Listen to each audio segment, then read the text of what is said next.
ये जो मेरे पीछे सॉल्यूशन आपको दिख रहा है, इस तरफ पूरा वॉयज अकाउंट है और इधर इसकी वो इम्पोर्टेंट वर्किंग है।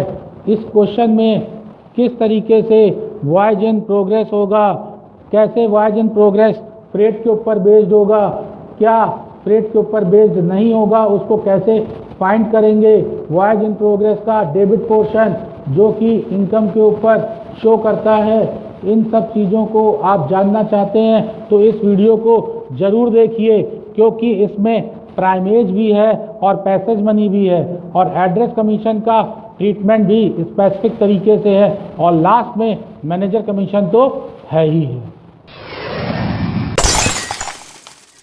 ये SM शुक्ला जी की बुक जो कि फाइनेंशियल अकाउंटिंग है उसको लिया है और उसका क्वेश्चन नंबर 12 लेंगे।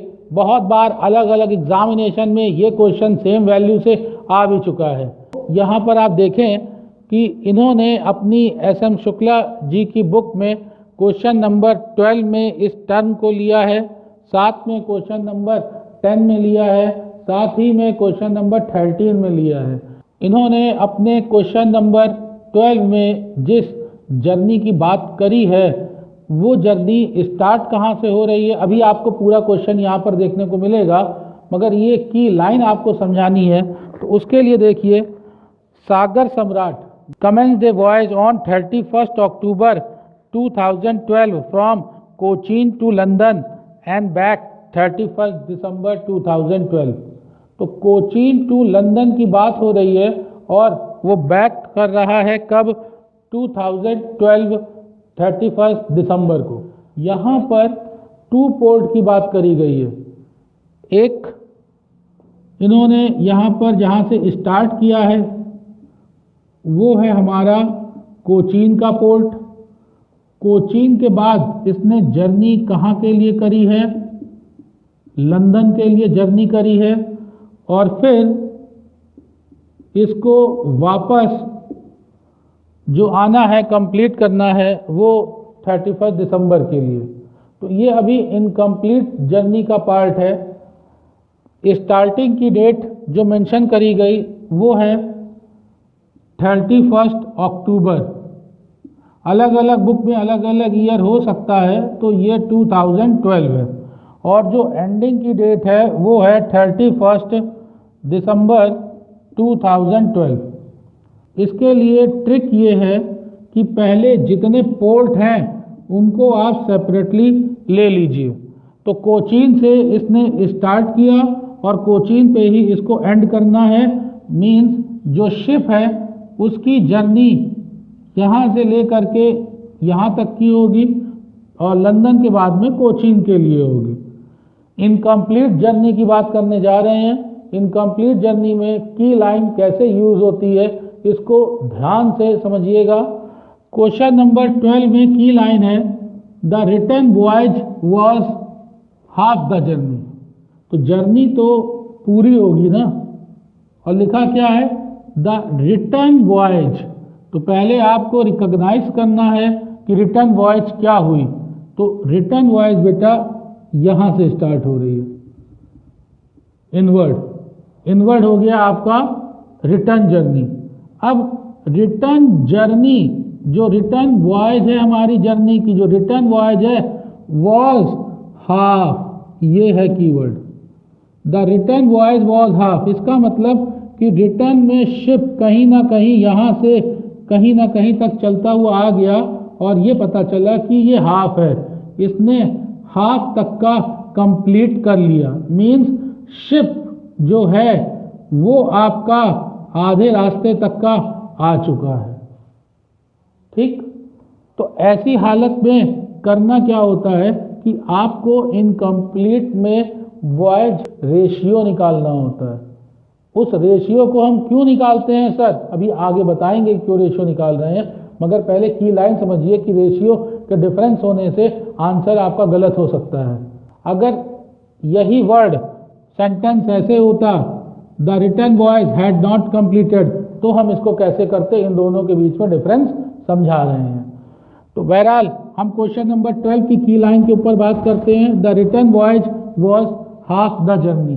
तो इस तरह के रेशियो को निकालने के लिए आप जितने पोर्ट हैं उसकी नंबरिंग कर लीजिए। ये एक सेपरेट पोर्ट हो गया 1 जिसको क्रॉस करना है, ये सेपरेट पोर्ट हो गया 2 जिसको क्रॉस करना है, और यहाँ पर कंप्लीट होगा कोचीन पे जो कि 3 है। तो ऐसी हालत में आप किस रेशियो को कितना पार्ट दें उसको समझिए। तो जो आपका शिप है उसने कितने पोर्टों को क्रॉस कर लिया है, तो आप क्लियर कट कहोगे 1 और 2 को क्रॉस कर लिया है। तो अगर 1 और 2 को क्रॉस कर लिया है तो इसका मतलब है कि आप ये कह सकते हो कि कंप्लीट का पोर्शन 2/3 हो गया कि नहीं हो गया। अब मैं आपसे अगर इनकम्प्लीट की बात करूं तो इनकम्प्लीट में आप कहोगे सर तो इनकम्प्लीट 1/3 है। यही इंपॉर्टेंट है 1/3, इसको आपको समझना है क्योंकि ये वाला पोर्ट अभी नहीं पहुंचा है और कहीं ना कहीं शिप रास्ते में है। ध्यान देने की बात यह है कि सेकंड पोर्ट को क्रॉस कर लिया गया है, इस वजह से ये रेशियो आपका इनकम्प्लीट का 1/3 होता है। कब? जब क्वेश्चन नंबर 12 की ऐसे लाइन गिवन है the return voyage was half the journey. Same question होगा जैसे क्वेश्चन नंबर 10 इन्हीं की बुक का है, उसमें ये की लाइन जरा सी डिफर कर रही है मगर रेशियो फिर बदल जाएगा। वॉयज इन प्रोग्रेस का आंसर बच्चों से गलत आता है। इस लाइन को समझिए, क्वेश्चन नंबर 10 में इस इनकम्प्लीट की इंफॉर्मेशन आपको कैसे दे रखी है। क्वेश्चन नंबर 10 में जो की लाइन है उसमें लिखा है the return voyage had not completed. साफ साफ है कि रिटर्न वॉयज के बारे में गिवन है हैड नॉट कंप्लीटेड। इसका मतलब हुआ कि रिटर्न वॉयज में कुछ भी इंफॉर्मेशन नहीं दे रखी है और अब शिप आपका यहाँ मिड सी में नहीं पहुंचा है, शिप आपका यहीं पर ही है क्योंकि रिटर्न वॉयज आपकी कंप्लीट नहीं हुई है। तो जब पोर्शन वॉयज के ऊपर निकल करके आए, सीधे सीधे वॉयज का पोर्शन निकल के आए, तब ऐसी हालत में आपको पोर्ट नहीं लेकर के चलने हैं। पोर्ट पे रेशियो नहीं कैलकुलेट करेंगे तब आप वॉयज के ऊपर कैलकुलेट करेंगे। तो क्वेश्चन नंबर 10 का जब आप क्वेश्चन करोगे तो वहां पर आपको पोर्ट को रेशियो के लिए बेस नहीं बनाना है, आपको वॉयज पे बनाना है। ये आधी एक वॉयज हो गई और ये एक हाफ हमारी वॉयज हो गई। तो जब ऐसे गिवन होता है the return voyage had not completed, तो पूरी की पूरी वॉयज के बारे में इंफॉर्मेशन दे दी गई है जो कि कंप्लीट नहीं है। तो ऐसे में अगर आप इनकम्प्लीट निकालोगे तो इनकम्प्लीट का जो रेशियो होगा वो 1/2 होगा, मतलब हाफ होगा। ये आपके लिए इम्पॉर्टेंट है। मैं फिर से बता दे रहा हूं, है दोनों में देखिए same port, Cochin to London, London to Cochin, मगर इनकम्प्लीट वॉयज की इंफॉर्मेशन की लाइन कायदे से ना समझने की वजह से ये इनकम्प्लीट का रेशियो स्टूडेंट्स गलत फाइंड करते हैं। तो यहाँ पर हम पोर्ट को बेस नहीं बनाएंगे, वॉयज के अकॉर्डिंग हम डिफरेंस निकालेंगे। तो वॉयज के अकॉर्डिंग क्या डिफर हुआ, ये वाली वॉयज कंप्लीट है और ये वाली वॉयज इनकम्प्लीट है। ठीक इसी को और बेहतर ढंग से समझते हैं। क्वेश्चन नंबर 13 में इन्होंने अपनी बुक में देखिए क्या की लाइन दे रखी है, द रिटर्न वॉयज। फिर देखो रिटर्न वॉयज की बात हो रही है, the return voyage was still in progress. ये देखिए the return voyage was still in progress. तो इससे क्या समझ में आ रहा है कि रिटर्न वॉयज स्टार्ट हो चुकी है, रिटर्न वॉयज स्टार्ट हो चुकी है और जो हमारा शिप है वो शिप कहीं ना कहीं यहाँ आधे रास्ते में है, मतलब पोर्ट को क्रॉस कर चुका है। तो जब भी पोर्ट क्रॉस हो जाएगा तब हम वॉयज का रेशियो नहीं लेंगे, तब हम पोर्ट का रेशियो लेंगे। तो पोर्ट का रेशियो का मतलब हमारे पास कितने पोर्ट हुए, 1, 2 और 3। अगर हम इन 3 पोर्ट को लें और वॉयज के रेशियो को घटा दें तो इस जगह आप क्या कहोगे कि इनकम्प्लीट क्या है, 1/3 है। तो कहने का मतलब ये है कि क्वेश्चन नंबर 12 और क्वेश्चन नंबर 13 इन दोनों में जो वॉयज का रेशियो है वो सेम आएगा, बस लाइन थोड़ी सी अलग है जिसको आपको समझना जरूरी है। और अब 1/3 इनकम्प्लीट के वॉयज के रेशियो के बेस पर हम लोग इनकम्प्लीट के क्वेश्चन को करेंगे। सागर सम्राट commenced a voyage on 31st October 2012 from Cochin to London and back. On 31st December 2012, the return voyage was half the journey. तो ये की लाइन है, वो मैं ऑलरेडी आपको बता चुका हूँ। The return voyage was half the journey. The ship was insured at annual premium of ₹12,000. जो जर्नी बेटा यहाँ स्टार्ट हो रही है वो 31 अक्टूबर को स्टार्ट हुई है और 31 अक्टूबर से आप देखें 31 दिसंबर तक तो आपको डायरेक्टली 2 मंथ्स दिखाई दे रहा है। तो इसका मतलब है जो हमारा जर्नी का पीरियड है वो 2 मंथ्स का हो गया। तो वो सारे एक्सपेंसेस जो कि एनुअल हो उनको हमें 2/12 के प्रोपोर्शनेट में लिखना होगा। यहाँ पर इंश्योरेंस प्रीमियम के लिए बात करी गई है और ये इंश्योरेंस प्रीमियम की वैल्यू है 12,000। तो 12,000 पूरे साल भर का हुआ और यहाँ पर 2 मंथ्स के वॉयज का पीरियड है तो 2 मंथ्स में हम इंश्योरेंस प्रीमियम लेंगे। कुछ इजी एक्सपेंसेस जो मैं डायरेक्टली टाइम आपका ना लगे लिख लिए हैं तो इनकी वैल्यू लिखी गई 2,000। After then from the following particulars draw up a voyage account. अब देखिए जितने भी ये एक्सपेंसेस दे रखे हैं इनको डायरेक्टली बस लिखते चले जाना है आपको। एक्सपेंसेस को पूरा कंप्लीट की तरीके से डील करेंगे। पोर्ट चार्जेस 2,800, तो देखो पोर्ट चार्जेस 2,800। देन डीजल 15,000, सीधा सीधा डीजल 15,000। वेजेस 24,000। Sundry expenses 5,800। यहाँ तक कोई दिक्कत नहीं थी, इन सारे एक्सपेंसेस को डायरेक्टली लिखना था। डेप्रिसिएशन के बाद में फ्रेट अर्न्ड 50,000 आउटवर्ड और फ्रेट अर्न्ड रिटर्न 35,000। अब फ्रेट अर्न्ड की अगर बात करें, पहले डेप्रिसिएशन लिख देता हूँ। डेप्रिसिएशन भी एनुअली है तो जो एनुअल है वो है आपका 48,000 और हमें इसको 2 मंथ्स जो कि टाइम पीरियड आपको ऑलरेडी बता रखा है उसके अकॉर्डिंग करना है।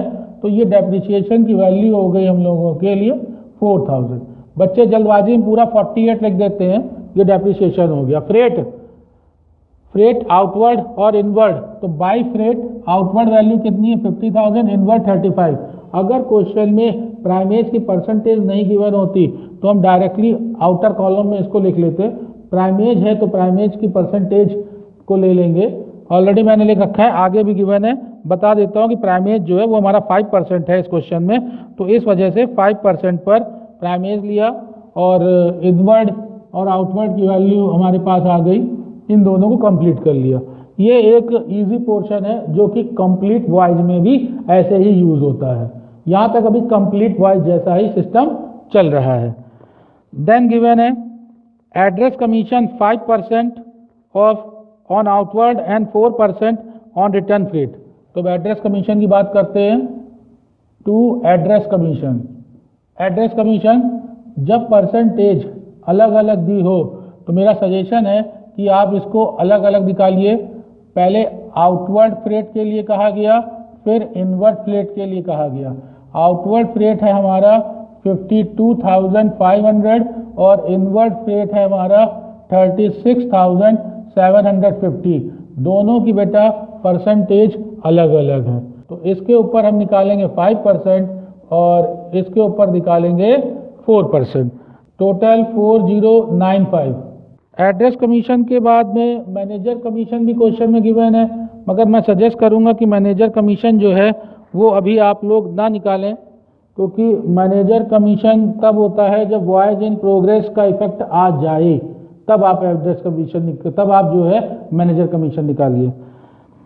आगे क्वेश्चन में गिवन है पैसेज मनी आउटवर्ड, तो पैसेज मनी भी गिवन है। मैं ऑलरेडी पहले बता चुका हूं कि जब 5,000, तो पैसेज मनी भी हम लोगों ने मेंशन कर लिया। बस अब बचा हमारे लिए क्या है, स्टोर। जब भी इनकम्प्लीट वॉयज का क्वेश्चन हो तो इस तरीके से स्टोर के बारे में रिकॉर्डिंग मत करिएगा, नहीं तो क्वेश्चन गलत हो जाएगा। उसकी मिस्टेक के कारण भी आपको बता देंगे। सभी लोग आपसे ही कहेंगे कि अरे यार इफेक्ट तो बराबर ही है, ये ज़्यादा आसान पड़ता है, ऐसे करो। मगर मैं आपको सजेशन दूंगा कि गलत कर दोगे आप, उसका एडजस्टमेंट जो है वॉयज एंड प्रोग्रेस का नहीं निकाल पाओगे। तो सर हम लोग कैसे करें, आपके मन में ये आएगा। तो जब ऐसे दिया हो तो store purchase by closing stock मत लिखो, उसके लिए तुम लोग बेटा स्टोर कंज्यूम्ड निकालो। उसको निकालने के लिए परचेजेस जितनी है, जो परचेज किया है उसको इनर कॉलम में लिखें, और जो इसका स्टॉक बचा हुआ है उसको यहीं पर ही माइनस कर दें 1500 को, 6900 ये वैल्यू आपकी आ जाएगी। तो समरी ये है, इनकम्प्लीट वॉयज में ये तरीका यूज नहीं करना है। देन अब आते हैं सबसे टिपिकल पोर्शन पे, जो कि हमारे लिए क्या है, वॉयज इन प्रोग्रेस का कैलकुलेशन, कितना पोर्शन बचा हुआ है। इसके लिए ऑलरेडी मैंने आपको रेशियो बता दिया है। क्वेश्चन नंबर हम लोग 12 पे हैं। की लाइन है the return voyage was half the journey. Half the journey के केस में हम लोग रेशियो कैसे निकालेंगे, कोचीन से लंदन गया, लंदन से कोचीन आया और आधे रास्ते में था, पोर्ट क्रॉस हो चुका है, तो इनकम्प्लीट का जो रेशियो निकल के आएगा वो 1/3 निकल के आएगा। यही इसका सबसे इंपॉर्टेंट है। क्वेश्चन हमने कर लिया है कंप्लीट के बेस पर। वॉयज इन प्रोग्रेस की कैलकुलेशन पे क्या चीज़ें ध्यान देनी है, सबसे पहले जहाँ से स्टार्ट किया था रेशियो इनकम्प्लीट वॉयज का, तो हमारे पास एक पॉइंट लिखा रेशियो ऑफ इनकम्प्लीट वॉयज, ये पता होना चाहिए, तभी वॉयज इन प्रोग्रेस कैलकुलेट हो सकता है। तो ऑलरेडी यहाँ पर हम लोगों ने सॉल्व कर रखा था, फ्रेट ले लिया था, जो फ्रेट हमारा इनवर्ड का था इंक्लूडिंग प्राइमेज, जो इनकम्प्लीट का पोर्शन था उसको हम 36,750 लेंगे, जो हमारे लिए वैल्यू हो गई क्या, इनकम्प्लीट के लिए।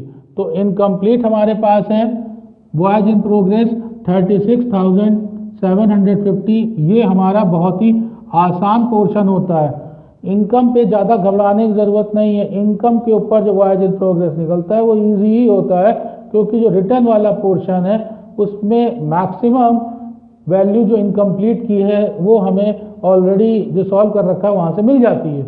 इसको लिखेंगे कैसे, इसको देखिए। तो डेबिट साइड में अब हमें लिखना होगा वॉयज इन प्रोग्रेस, और ये रिप्रेजेंट करता है इनकम के पोर्शन को 36,750। इसका मतलब है ये वो इनकम है जो अभी हमें नहीं मिली है और ये इनकम्प्लीट के पोर्शन को शो कर रही है। अब आते हैं सबसे टिपिकल वाले पोर्शन में, जो कि एक्सपेंसेस के ऊपर होगा। मैंने ऑलरेडी यहाँ पर लिख रखा है। वैसे जितने भी एक्सपेंसेस हैं उनको आप 2 पार्ट्स में रखकर चलेंगे। तो फ्रेट के ऊपर जो होने वाले एक्सपेंसेस हैं उनकी कैटेगरी एक अलग बना लीजिए, नहीं है फ्रेट से रिलेटेड उनकी कैटेगरी एक अलग बना लीजिए। तो फ्रेट के ऊपर जो एक्सपेंसेस होते हैं वो फ्रेट के ऊपर इंश्योरेंस एक हो गया, इंश्योरेंस ऑन फ्रेट। इस क्वेश्चन में इंश्योरेंस ऑन फ्रेट गिवन ही नहीं था, नहीं तो वो भी इस जगह पर आता। और दूसरा जो सबसे ताबड़तोड़ है वो है एड्रेस कमीशन। तो एड्रेस कमीशन जो फ्रेट के ऊपर बेस्ड है उसको देखिए कैसे लेंगे, समझिए। यहाँ पर देखिए हमने एड्रेस कमीशन जो फाइंड किया था वो आउटवर्ड फ्रेट पे किया था और इनवर्ड फ्रेट पर किया था। हमें ये पता है कि इनवर्ड फ्रेट हमारी इनकम्प्लीट है, तो जो इनवर्ड फ्रेट है वो हमें नहीं मिला, तो वो है 1470। तो एक्सपेंसेस का एक पोर्शन 1470 वो ले लेंगे हम लोग एड्रेस कमीशन इनकम्प्लीट में। ये इनकम्प्लीट का एड्रेस कमीशन है, कंप्लीट को नहीं टच करना है, क्योंकि हम लोग वॉयज इन प्रोग्रेस निकाल रहे हैं, जिसका मेन मोटो यही है कि इनकम्प्लीट पोर्शन को पता चले। अब आते हैं अदर देन के ऊपर। तो जब हम लोग अदर देन फ्रेट के आएंगे तो ये जितने मैंने पॉइंट यहाँ पे लिख रखे हैं ये सारे वो हैं जिनका फ्रेट से लेना देना नहीं है, जिनका जल्दी से ही रिलेशन है। कैसे, देखिए इसको करने के लिए 1 बाय 1 उठाते जाएं और इधर हम लोग चेक करते जाएं। सबसे पहले हमने सॉल्व कर रखा था शिप इंश्योरेंस। शिप इंश्योरेंस का रिलेशन जो है वो शिप के इंश्योरेंस से है, ना कि ये इंश्योरेंस आपका फ्रेट के ऊपर है। अगर ये फ्रेट का इंश्योरेंस होता तब हम इसको यहाँ पर मेंशन करते, फ्रेट के ऊपर बेस्ड। अगर शिप का इंश्योरेंस है तो शिप इंश्योरेंस हो गया 2000। फिर नेक्स्ट पर आते हैं पोर्ट चार्जेस, ये भी फ्रेट से रिलेटेड नहीं है। सेकंड हो गया पोर्ट चार्जेस 2800। देन डीजल, ये भी फ्रेट से रिलेटेड नहीं है, 15000। डीजल 15,000। नेक्स्ट है wages 24,000, wages 24,000। Then sundry expenses 5800, 5800 ये हो गया हमारा सन्ड्री एक्सपेंसेस 5800। नेक्स्ट आते हैं डेप्रीशिएशन, डेप्रीशिएशन 48,000 इंटू 2/12। ये यहाँ थोड़ा गलत हो गया है, एक महीने का 4,000 होता है, 2 मंथ्स का 8,000 होगा, तो डेप्रीशिएशन हो गया 8,000। अब बचा क्या, स्टोर कंज्यूम्ड। मैंने स्टार्टिंग बताया था ना आपको कि स्टोर का क्लोजिंग स्टॉक अगर आप इधर लिखोगे और डेबिट में आप परचेज शो करोगे तो आगे चलकर वाइज इन प्रोग्रेस की फाइंडिंग में प्रॉब्लम आएगी, गलत होने की संभावना बहुत ज़्यादा बढ़ जाती है। इसीलिए देखिए ये है स्टोर कंज्यूम। मैं फिर इसको यहाँ पर इम्पॉर्टेंट लिख दे रहा हूँ कि यही तरीका आपके लिए बेटा इजी है कि आप स्टोर कंज्यूम्ड निकालो, ना कि क्लोजिंग स्टॉक क्रेडिट में और स्टोर परचेज से करो। तो स्टोर कंज्यूम्ड हो गया हमारा 6900 हो गया, तो स्टोर कंज्यूम्ड हो गया 6900। जब सारे एक्सपेंसेस हो जाएं तो उनका टोटल कर लीजिए। अब फाइनली क्या समझ में आया, ये वो एक्सपेंसेस हैं जो कि फ्रेट से ऊपर बेस्ड हैं, ये वो एक्सपेंसेस हैं जो फ्रेट के ऊपर बेस्ड नहीं हैं। इनका टोटल किया, ये वैल्यू है 64,500।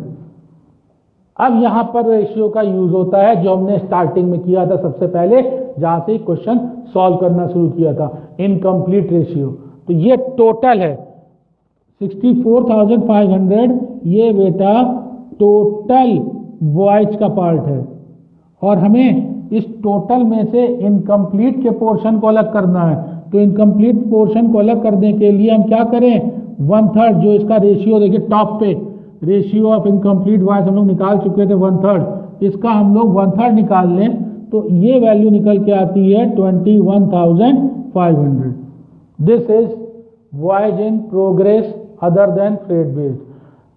फिर समझा देता हूं, पहले टोटल एक्सपेंसेस ले लिए, बस ये देखना है कि फ्रेट के ऊपर बेस्ड नहीं होना चाहिए, तो फ्रेट के ऊपर बेस्ड नहीं है। टोटल हमारे पास 64,500 आ गया पूरी वॉइज का। फिर उसमें से इनकम्प्लीट पोर्शन को अलग किया, इनकम्प्लीट पोर्शन हो गया 21,500। फाइनली अब वॉइज इन प्रोग्रेस देखनी है, ये वो पोर्शन है जो कि फ्रेट के ऊपर बेस्ड है, ये वो पोर्शन है जो कि फ्रेट के ऊपर बेस्ड नहीं है। ये एक्सपेंसेस हमारा इनकम्प्लीट का हो गया, जिसको हम लोग इधर मेंशन करेंगे बाय वॉइज इन प्रोग्रेस। इसका टोटल हो गया 22,970, यही 22,970 यहाँ पे मेंशन कर दिया जाएगा 22,970। इस जगह अब वॉइज इन प्रोग्रेस की स्टोरी खत्म होती है। अब मैनेजर कमीशन पे ध्यान दीजिए। मैनेजर कमीशन बिना वॉइज इन प्रोग्रेस के नहीं करना है, क्वेश्चन गलत हो जाएगा। मैनेजर कमीशन में क्वेश्चन में परसेंटेज दे रखी थी, मैंने आपको क्या बताया था अपने प्रीवियस क्वेश्चन नंबर 5 में, जहां पर मैनेजर कमीशन स्टार्ट हुआ था। जब भी क्वेश्चन में मैनेजर कमीशन दिया जाए तो आप शुरू में उसको इग्नोर करके चलिए। तो अभी तक का हम लोग मैनेजर कमीशन को इग्नोर करके चल रहे थे।